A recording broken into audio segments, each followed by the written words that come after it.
이번 주는 글로벌 시장이 정말이지 딱 두 개로 갈라진 듯한 모습이었습니다. 한쪽에선 정치적 불확실성이 시장을 공포로 몰아넣고 있었고요. 다른 한쪽에선 AI 기술혁명이 그야말로 기록적인 성장을 이끌고 있었죠.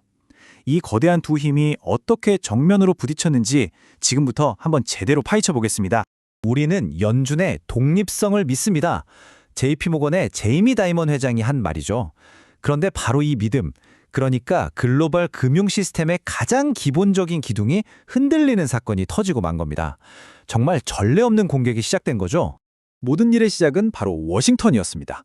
단 며칠 사이에 백악관에서 나온 몇 가지 주치들이 전 세계 금융시장을 그야말로 혼돈의 도가니로 몰아넣었는데요. 그 충격파가 어떻게 시작됐는지 한번 보시죠. 이 타임라인을 보시면요. 위기가 정말 순식간에 번졌다는 걸 알 수 있습니다.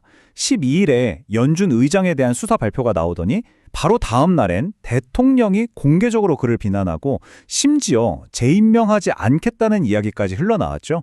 불과 나흘 만에 세계 경제의 심장이라고 할 수 있는 연준이 정치적 압력의 정중앙에 놓이게 된 겁니다. 이 무서운 속도, 이게 바로 시장의 공포에 떨었던 진짜 이유입니다. 아니 근데 중앙은행의 독립성이 뭐 그리 대단한 거라고 이렇게 난리일까요? 핵심은 바로 신뢰입니다. 투자자들은요, 연준이 어떤 정치적인 계산이 아니라 오직 경제 데이터만을 보고 움직일 거라고 믿기 때문에 안심하고 돈을 맡기는 거거든요. 만약에 이 믿음이 깨져버리면 어떻게 될까요? 시장은 그야말로 어디로 튈지 모르는 거대한 불확실성 속으로 빨려 들어가게 되는 거죠. 그리고 이게 끝이 아니었습니다. 마치 이 정도로는 부족하다는 듯이 은행 업계를 직접 겨냥한 또 다른 폭탄이 터졌습니다. 바로 모든 신용카드 이자율을 10%로 묶어버리겠다는 정말 파격적인 제안이었죠. 이 소식이 나오자마자 JP모건, 비자, 마스터카드 같은 회사들 주가는 그냥 수직으로 곤두박질 쳤습니다. 이건 시장에 아주 명확한 신호를 준 거나 마찬가지예요. 이제 금융산업 전체가 정치의 타겟이 될 수 있다. 바로 이 공포의 신호 말입니다.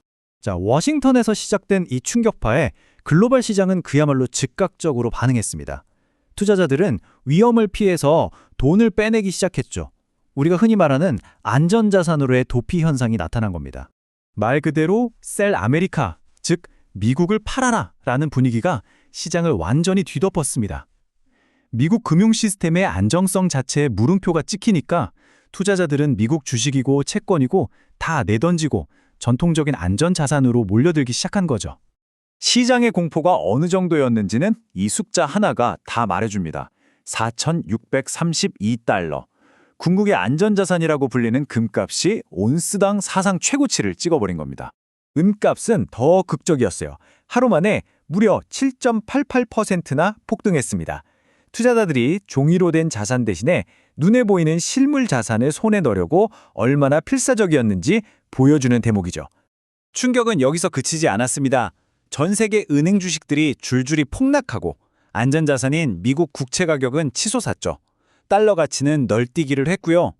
그러니까 워싱턴에서 던진 돌멩이 하나가 전 세계 금융 시스템 전체를 흔드는 거대한 파장을 일으킨 겁니다. 그런데 말이죠. 시장의 절반이 이렇게 공황 상태에 빠져 있는 바로 그 순간에 나머지 절반에서는 완전히 다른 이야기가 펼쳐지고 있었습니다. 그야말로 엄청난 호황을 누리고 있었죠. 바로 오늘 이야기의 또 다른 주인공, 인공지능입니다. 낡은 경제가 정치적 혼란 때문에 휘청거리는 동안 AI가 이끄는 새로운 경제는 마치 다른 세상에 있는 것처럼 놀라운 기록들을 세워나가고 있었습니다. 정말 AI 생태계 전체가 활활 타오른다고 해도 과언이 아니었습니다. 세계 최대 파운드리인 TSMC는 AI 칩 수요가 터지면서 분기 순이익이 35%나 늘었고요. 구글은 애플이랑 손잡았다는 소식 하나로 시가총액이 4조 달러를 넘어섰습니다. 칩을 만드는 회사부터 그걸 사용하는 회사까지 모든 게 AI를 중심으로 폭발하고 있었던 거죠. 이 AI 붐이 얼마나 대단했냐면 AI에 필요한 부품이나 전력 수요가 폭발하면서 한국의 코스피 지수마저 사상 최고치를 경신할 정도였습니다.